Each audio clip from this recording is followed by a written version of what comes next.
तो हम लोग आगे एक नए वीडियो पर आज हम लोग देखने वाले हैं बिहार बोर्ड क्लास 12th का बायोलॉजी का प्रीवियस ईयर क्वेश्चन। जितने भी प्रीवियस ईयर क्वेश्चन हैं उन सभी क्वेश्चन को मैं बारीकी से कराते हुए चलूंगा। और एक बात और मैं बता दूं कि देखिए आप लोग को सबसे पहले मैं करा रहा हूं प्रीवियस ईयर क्वेश्चन और इसके जस्ट बाद में लाऊंगा आपके लिए बहुत सारा क्वेश्चन।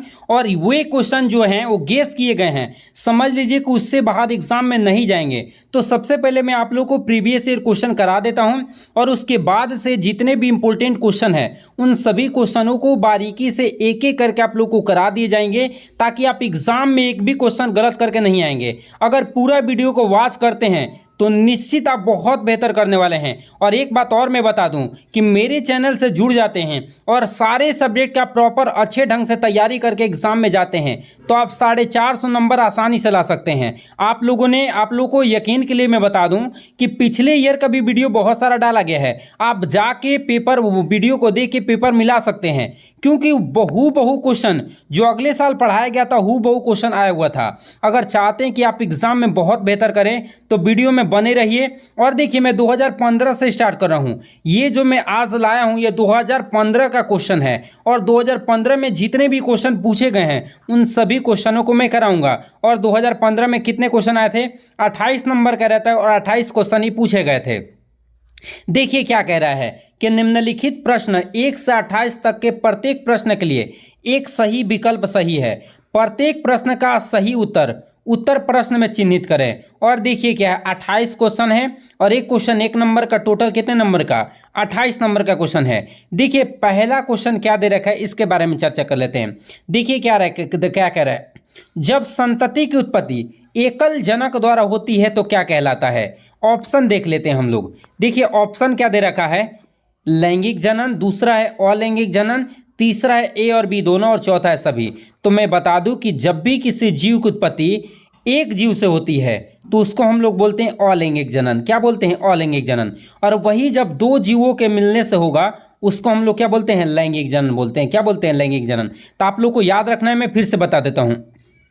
जब किसी जीव की उत्पत्ति एक जीव से होगा उसको हम लोग बोलेंगे लैंगिक जनन, और वही जब दो जीव से होगा तो उसको हम लोग बोलते हैं लैंगिक जनन। यह आप लोग को याद रह जाएगा। और इसके साथ साथ मैं और कुछ मैं बता दे रहा हूं, आप लोग सुन लीजिए। देखिए लैंगिक जनन में जो जीव उत्पन्न होते हैं ना, हू बहु अपने माता पिता के समान होते हैं, उसको हम लोग क्लोन के नाम से भी जानते हैं। किसके नाम से जानते हैं? क्लोन के नाम से। याद रख लीजिएगा, क्लोन का संबंध भी किससे है? अलैंगिक जनन से है। कि अलैंगिक जनन में जो जीव उत्पन्न होते हैं वो बिल्कुल अपने माता पिता के समान होते हैं, उसको हम लोग क्या बोलते हैं? क्लोन के नाम से जानते हैं। इस बात को ध्यान रख लीजिएगा। अगले क्वेश्चन पे आ जाते हैं। देखिए क्वेश्चन क्या है। क्वेश्चन है कि मुकुलन द्वारा जनन किस में होता है? ईस्ट में, पैरामीशियम में, पेनिसिलियम में, इनमें से सभी। तो देखिए पहले मैं बता दूं कि मुकुलन क्या है। तो देखिए मुकुलन जो होता है अलैंगिक जनन का एक भाग होता है। किसका? अलैंगिक जनन का क्या होता है? एक भाग होता है। ये भी याद रखिएगा। इस विधि में क्या किया जाता है? ध्यान सुनिए, मैं बता रहा हूं। अलैंगिक जनन की वह विधि जिसमें जीव के शरीर पर एक छोटा सा उभार बन जाता है और वह धीरे धीरे बड़ा हो जाता है, जिसे हम लोग मुकुल कहते हैं। और मुकुल बनने की प्रक्रिया को ही हम लोग क्या कहते हैं? मुकुलन कहते हैं। और मुकुलन द्वारा जो प्रजनन होता है वो ईस्ट में भी होता है, और ईस्ट तथा किस में होता है? ईस्ट में होता है। और इसके साथ साथ किस में होता है? तो हाइड्रा में होता है। इस बात को ध्यान रखिएगा। किस में होता है? हाइड्रा में। तो ये दोनों एग्जाम्पल आप लोग को याद रखना है कि मुकुलन द्वारा प्रजनन किस में होता है? ईस्ट में, और इसके साथ साथ क्या इसमें? हाइड्रा में। तो ये 2 नंबर का राइट आंसर ए नंबर होने वाला है। और इसके साथ एक और एग्जाम्पल याद रखिएगा जिसका नाम है क्या चीज? हाइड्रा। भूलना नहीं है, प्लीज आप लोग इसको याद कर लीजिएगा। और ये सभी क्वेश्चन प्रीवियस ईयर क्वेश्चन है। 2015 में ये सभी क्वेश्चन क्या किए गए हैं? पूछे गए हैं। और जितना भी मैं एक्स्ट्रा बता रहा हूं उसको भी आप नोट डाउन करते हुए चलिएगा। चलिए अगला क्वेश्चन देखिए क्या है। मानव युग्मक में गुणसूत्रों की संख्या कितनी होती है? 21, 23, 44 और 46। तो मैं बता दूं कि मानव युग्मक कह रहा ना, युग्मक, तो मानव युग्मक में जो गुणसूत्र की संख्या होती है वो 23 होती है। कितना होती है? 23। तो मैं और कुछ मैं बता रहा हूं, ध्यान सुनिएगा। अगर ऐसे पूछता कि मानव में गुणसूत्र की संख्या कितनी होती है तो आपको याद रखना है 46। अगर ऐसी पूछेगा कि मानव में गुणसूत्र की संख्या कितनी होती है तो आपको राइट आंसर लगाना है कितना? 46। जो कि नर के लिए कौन कौन सा होता है? ध्यान सुनिए। नर में होता है 44 प्लस में XY, याद रहेगा। वही मादा के बारे में चर्चा करेगा। किसके बारे में? मादा के बारे में चर्चा करेगा। तो मादा में होता है 44 प्लस में XX। क्या होता है 44 प्लस में क्या क्या होता है? XX। याद रखिएगा। क्या मैं बता दिया? ध्यान सुनिए। अगर मानव में युग्मक पूछेगा तो 23 लगाइएगा। ऐसे क्वेश्चन दे दे कि मानव में गुणसूत्र की संख्या कितनी होती है तो 46 लगाना है। नर की बात करेगा तो कितना? 44 प्लस XY। और वही मादा की बात करेगा तो क्या होगा? 44 प्लस XX होगा। याद रखना। क्वेश्चन पे आ जाते हैं। एक बात और सुनिए कि मानव में गुणसूत्र में मैं बताया टोटल कितना? 46, जिसमें से अलिंग गुणसूत्र कितने होते हैं? 2 होते हैं। ऑटोसोम की संख्या कितनी होती है? लिंग गुणसूत्र कितने होते हैं? 2। और लिंग गुणसूत्र कितने होते हैं? 44। मतलब ऑटोसोम की संख्या कितनी होती है? 44। और एलोसोम की संख्या कितनी होती है? 2। याद रख लीजिएगा। और ये युग्मक कह रहा है तो युग्मक का मतलब क्या है? देखिए, अगर यहाँ पे युग्मक को हटा के शुक्राणु दे दे, क्या दे दे? शुक्राणु दे दे और पूछ दे कि शुक्राणु में गुणसूत्र की संख्या कितनी होती है, तब भी 23 लगाना है। अगर दे दे अंडाणु, अंडाणु में गुणसूत्र की संख्या पूछ दे तो उस समय भी कितना लगाना है? 23। याद रहेगा। तो इसका राइट जवाब जो होने वाला है वो बी नंबर बिल्कुल सही होने वाला है। अगला देखिए क्या है? अंड प्रजक क्या है? अंड प्रजक किसे कहते हैं? तो वैसा जीव जो क्या देते हैं? अंडा देते हैं, उसे क्या बोलते हैं? अंड प्रजक बोलते हैं। क्या बोलते हैं? अंड प्रजक। और अंड प्रजक मुर्गी भी अंडा देती है, सांप भी अंडा देता है और मगरमच्छ भी अंडा देता है। तो इसका राइट जवाब जो होने वाला है वो डी नंबर बिल्कुल क्या होने वाला है? सही होने वाला है। राइट जवाब क्या हो जाएगा? D number. देखिए, आप लोग बारीकी से पढ़ते हुए चल रहे हैं और जितने भी एक्स्ट्रा क्वेश्चन मैं बता रहा हूं उसको समझते हुए चल रहे हैं तो एग्जाम में एक भी क्वेश्चन छूटने वाला नहीं है। तो आपको उससे करना क्या होगा? प्रॉपर आप लोग को मेहनत करना है और पढ़ना है। लेकिन एक बात और, देखिए, मेरे चैनल को अभी तक आप सब्सक्राइब नहीं किए हैं तो प्लीज़ सब्सक्राइब कर लीजिए। आपके एक सब्सक्राइब से हम लोग को बहुत मदद मिलती है, इसलिए प्लीज़ सब्सक्राइब करके ही जाएंगे। अगला क्वेश्चन क्या है? द्विगुणित कौन है? द्विगुणित कौन है? अंड है, पराग है, ए और बी दोनों है और युग्मनज है। तो मैं बता दूं कि द्विगुणित युग्मनज होता है और ये अंड जो होता है ना, ये अगुणित होता है। याद रखिए, क्या होता है? अगुणित होता है। और इसके साथ साथ मैं बता दूं, ये पराग भी एक प्रकार का क्या? युग्मक है।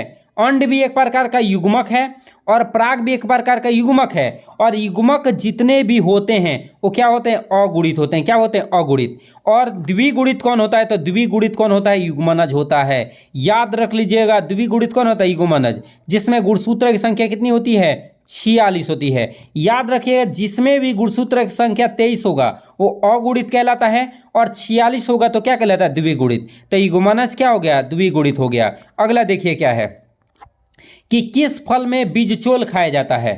बीजचोल खाया जाता है। बीजचोल समझते हैं? बीज का हिस्सा खाया जाता है। तो देखिए, जायफल है, लीची है, शरीफा है, इनमें सभी। तो मैं बता दूं कि बीजचोल जो खाया जाता है इसका राइट जवाब जो होने वाला है वो सभी होने वाला है। अगला देखिए क्या है? इकोआर1 एंजाइम होते हैं, स्रोत है BOMH1, ई कोली, ए और बी दोनों, HindIII।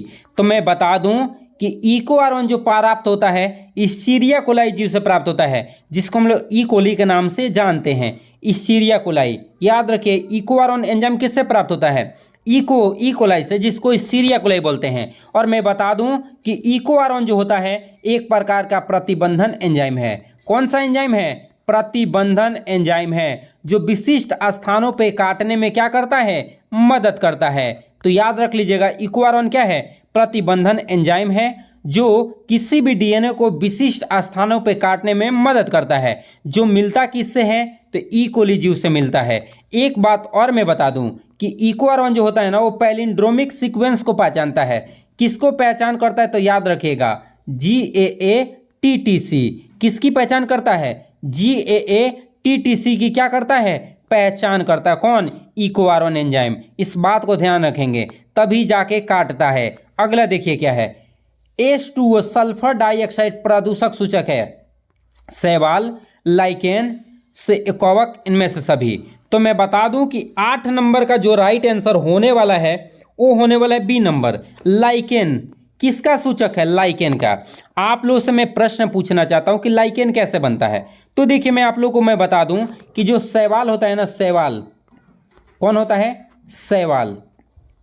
और शैवाल के साथ कौन संबंध बनाते हैं? ये देखिए, आप लोग अगर बारीकी से पढ़ रहे होंगे तो जरूर इसका आंसर कमेंट में बताएंगे कि लाइकेन कैसे बनता है। लाइकेन कैसे बनता है? तो देखिए ये लाइकेन सहजीवी संबंध है, किसका किसका है, शैवाल का और एक और है, मैं नाम नहीं बताऊंगा, लीजिए बता ही देता हूं।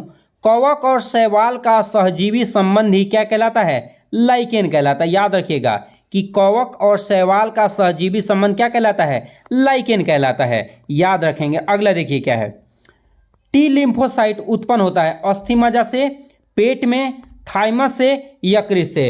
तो देखिए ये टी लिम्फोसाइट जो होता है एक प्रकार का एंटीबॉडी होता है, और यह एंटीबॉडी जो बनता है अस्थि मज्जा में बनता है, और अस्थि मज्जा को हम लोग अंग्रेजी में क्या बोलते हैं, बोन मेरो बोलते हैं। क्या बोलते हैं, बोन मेरो। और यह अस्थि मज्जा जो होता है, बड़ी बड़ी जो हड्डी होता है ना, जैसे ये हड्डी हो गया, ये हड्डियों के बीच में जो ये खाली स्थान होता है, इसी को हम लोग क्या बोलते हैं, अस्थि मज्जा। और इसी अस्थि मज्जा में टी लिम्फोसाइट का क्या होता है, निर्माण होता है। तो इसका राइट जवाब क्या होने वाला है, ए नंबर बिल्कुल सही होने वाला है। अगला क्वेश्चन देख लीजिए। अगला क्वेश्चन है, शहद का निर्माण कौन करती है, नर मधुमक्खी, रानी मधुमक्खी, कार्यकर्ता मधुमक्खी, ए और बी दोनों। तो मैं बता दूं कि रानी मधुमक्खी, देखिए मधुमक्खी कितने प्रकार की होती है, 3 प्रकार की होती है। एक होती है रानी मधुमक्खी, एक होती है श्रमिक मधुमक्खी, और एक कौन होती है, ड्रोन मधुमक्खी। कौन होती है, ड्रोन मधुमक्खी। और देखिए रानी मधुमक्खी से ही क्या प्राप्त होता है, श्रमिक मधुमक्खी। देखिए रानी मधुमक्खी से उत्पन्न होता है लो कौन, श्रमिक और ड्रोन। और कार्यकर्ता ही मधुमक्खी क्या करती है, शहद का निर्माण करती है, शहद जिसको मध बोलते हैं। तो याद रख लीजिएगा कि शहद का निर्माण कौन करती है, कार्यकर्ता मधुमक्खी। आप लोग से एक प्रश्न मैं पूछना चाहूंगा, अगर बता दे तो आप ये बताइए कि मधुमक्खी का वैज्ञानिक नाम क्या होता है। जरूर कमेंट करके बताना है कि मधुमक्खी का वैज्ञानिक नाम क्या होता है। देखिए आप लोग बारीकी से पढ़ रहे होंगे तो हमें उम्मीद है कि आप बेहतर करेंगे, और एग्जाम में बेहतर करना है तो रियल में आप पढ़िए, बहुत बेहतर करने वाले हैं। अगला है कि वीर्य को किस में हिमीकृत किया जा सकता है, तरल नाइट्रोजन में, रेफ्रिजरेटर में, बर्फ में, इनमें सभी में। तो देखिए वीर्य को हम लोग किस में रख सकते हैं, वीर्य समझते हैं, वीर्य को हम लोग बोलते हैं क्या चीज, वीर्य मतलब क्या हो गया, जैसे स्पर्म, उसको हम लोग तरल नाइट्रोजन में -196 डिग्री सेल्सियस पर रखते हैं। कितना, -196 डिग्री सेल्सियस पे किसको रखा जाता है, वीर्य को हिमीकृत करके रखा जाता है तरल नाइट्रोजन में। इस बात को याद रख लीजिएगा। इसका राइट जवाब जो होने वाला ए नंबर बिल्कुल सही होने वाला है। जितना एक्स्ट्रा बताया जा रहा है ना, सब याद करते हुए चलिए। अगला है कि निम्न में से कौन सा बीमारी मुर्गियों में होती है, स्मट, हैजा, ए और बी दोनों, और सभी। तो मैं बता दूं कि 12 नंबर का जो राइट आंसर होने वाला है, कौन सा बीमारी होने वाला है, तो मैं बता दूं कि रानीखेत बीमारी होता है। कौन सा, तो मैं बता दूं कि मुर्गियों में कौन सा बीमारी होता है, रानीखेत। एक बात और मैं आप लोग से पूछना चाहता हूं, ये बताइए कि कौन से फार्म प्रबंधन में मुर्गी का पालन किया जाता है, डेयरी फार्म प्रबंधन में, कि कुटकुट फार्म प्रबंधन में, कि मधुमक्खी पालन में, कि नीली क्रांति में। आप लोग जरूर कमेंट करके बताइए। देखिए जितने भी बच्चे जो हैं वो प्रॉपर पढ़ रहे हैं तो जरूर इसका आंसर दे के जाएंगे। अगला देखिए क्या, प्रोटोप्लास्ट कल्चर फ्यूजोजन क्या है, तरल नाइट्रोजन है, पीजी है, लैक्टिक अम्ल है, इनमें सभी है। तो इसका राइट जवाब जो होने वाला है बी नंबर। और लैक्टिक अम्ल आ गया तो मैं बता दूं कि दही में कौन सा पाया जाता है, लैक्टिक अम्ल पाया जाता है, जिसमें विटामिन B12 की मात्रा बहुत ज़्यादा मिलती है। दही में कौन सा, विटामिन B12 की मात्रा बहुत ज़्यादा होती है, और दही में ही क्या, लैक्टिक अम्ल मिलता है। इस बात को ध्यान रखेंगे। अगले क्वेश्चन पे आ जाते हैं। देखिए क्या है, आंकोलॉजी किसका अध्ययन है, कैंसर का, आंकोजिन्स का, ए और बी दोनों, विषाणु का। तो मैं बता दूं कि आंकोलॉजी अध्ययन है किसका, कैंसर का। तो इसका राइट जवाब जो होने वाला 14 नंबर का, वो होने वाला ए नंबर होने वाला है। ठीक है, देखिए आज के लिए इतना ही रहने देते हैं। देखिए बहुत सारा बता देंगे तो ढेर टाइम लग जाएगा और आप लोगों को बोरिंग फील होने लगेगा। तो इसलिए आप लोग पढ़ते रहिए, मेहनत करते रहिए, सफलता आपके कदम में होगी। चलिए मिलेंगे अगले वीडियो में, तब तक के लिए जय हिंद।